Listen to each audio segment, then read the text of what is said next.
In the meantime, we are focusing on the debate fallout and whether it will affect one Paul Ryan's plans. There were a lot of critics in that debate last night who do not think he's the guy for this job, that he'll sort of be John Boehner light.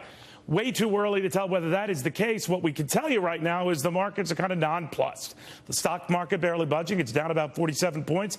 We have the 10-year note, a good gauge of where interest rates might be headed or how people think about inflation, barely budging at all at 2.16%. Keep in mind that is an instrument to which a lot of mortgages are pegged. Speaking of which, signs that pending home sales are not exactly firing on all cylinders. Their second straight month of decline. So looking at all of that and looking at how candidates see Washington reacting to all of that, amid indications the economy is slowing down, running at about half the pace, less than half the pace of the second quarter, down in the third quarter at about 1.5%. What are we to make all the above? We got Dagan Vidal, Mark Serrano, Richard Goodstein, and then the Paul Ryan conundrum. Dagan, there's Paul Ryan getting a lot of criticism already from a lot of mavericks in the party, including Rand Paul, who say that he's really kind of like a John Boehner light.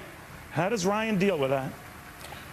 Ryan shrugs it off because it's coming from people who do not have that job. Whom would they even be willing to step into those shoes? But Paul Ryan, people are hopeful about him bringing together all the factions of the Republican Party in the House. Will it happen? If he wants to try and get things done, he needs to, instead of maybe repealing Obamacare, move ahead with at least some idea on how you're going to replace it. Tax cuts. There's a lot that he can at least take stabs at before the next presidential election, Neil. But then again, he's got the headwinds of what's going on in the Senate. You have you're not filibuster proof if you're a Republican, and you have Mitch McConnell in the Senate who is not as aggressive as Paul Ryan might want him to be. Indeed, Rand Paul is already calling that into question by trying to stop this thing. It's a moot point. But he was saying that Republicans, and I want to raise this with you, Mark, have made a pact with this president, rotten to the core deal. I'm going to filibuster as soon as I get done with this presidential debate. So he's doing it now. I'm going to go back to Washington, and I will commence filibustering starting tomorrow. Now, even though his fellow Kentuckian and the Senate Majority Leader Mitch McConnell says he's wasting his time, what's going on here? Well, thank goodness somebody's going to come in and bring some reason to this thing. This deal got cut behind closed doors over the last 10 days or so. Paul Ryan just sort of signed off on it because he didn't want to deal with the conflict that he would have to deal with. And so thank goodness that Senator Paul is going to take that stand. At least somebody's going to show some fight against it.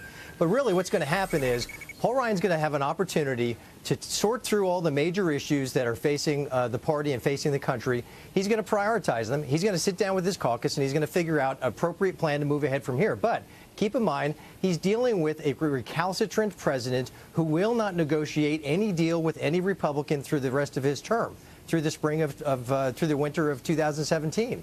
So Ryan's got that up against him, which people in the past didn't have to deal with. Back when Clinton was president, the Speaker Gingrich, he had somebody to negotiate with, do deals with, and he was able to rally the troops behind him.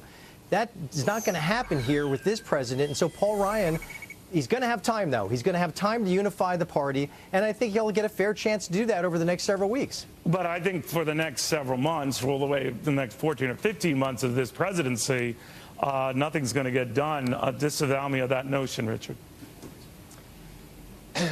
I'm reminded in this discussion, especially Dagan's comments, remember, Neil, in the 2008 campaign when that woman said to John McCain, Barack Obama is an Arab, and he said, no, ma'am.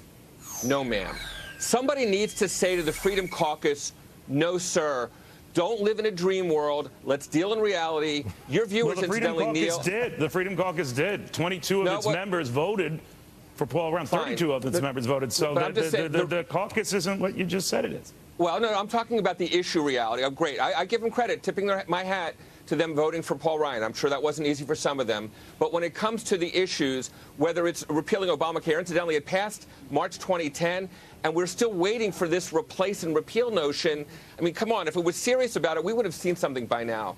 And all I'm saying is, there are a host of other measures. Now, I hear where you're coming from, but there are a host of other members. The argument that some of those conservative members have had is that their proposals have never been brought up for a vote or discussed in committee. I understand where you're coming from. But Dagan, what I wanted to get a handle on is what happens now? Whatever people's griefs or anger is, either with the system or with their own party, more to the point, to Richard's point, within the Republican Party, I don't see much getting done in this interim. I think you're right. I think that I hate to agree with Richard, but I'm about to do that. To the point of the Freedom. Don't do it, Dagan. Don't do it. To the point of the Freedom Caucus, is the word compromise now in their vocabulary? No. Because that's what it really is going to take. Paul Ryan didn't make them any specific promises, and the majority of them did sign on for Ryan as the Speaker of the House. You know However, what, though, Neil? Yeah. Go ahead. Sorry, Dagan. No, go ahead. No, I was just going to say, nobody tells Barack Obama, why aren't you compromising with the Republicans? You know, it's always put on the Republicans to have to compromise. Look, the Freedom Caucus are principled. They're standing for something, and that's what we need more of. And the reality is what Paul Ryan ought to do as well is meet with the GOP presidential candidates. You know, Richard talks about a dream world. Let me tell you about a dream world. Dream world was taking the Deficit Reduction Act of 2011, right, and raising the caps in 2013 and destroying the Deficit Reduction Act again this year for another $112 billion in deficits, adding on top of $500 billion in deficits. That's a dream world. Your principles are going to take the Republican Party off a cliff. That's my look. No, this deficit is taking us off a cliff. Sorry. Listen, Mark. Listen. Own this fact.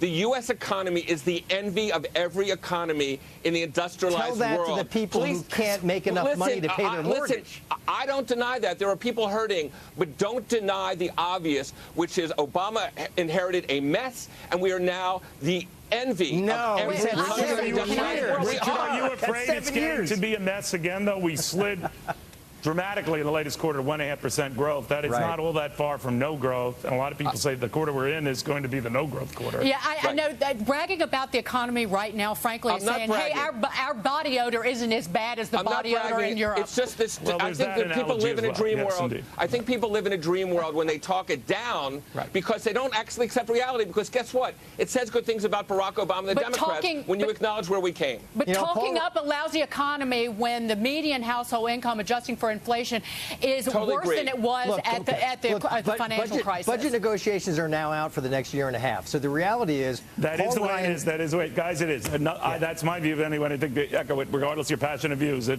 they're so passionate on both sides that I don't think much gets done in the next year and a half or so. But true. Hope springs eternal. We shall see. Thank you guys very much. Tom DeLay now, the former.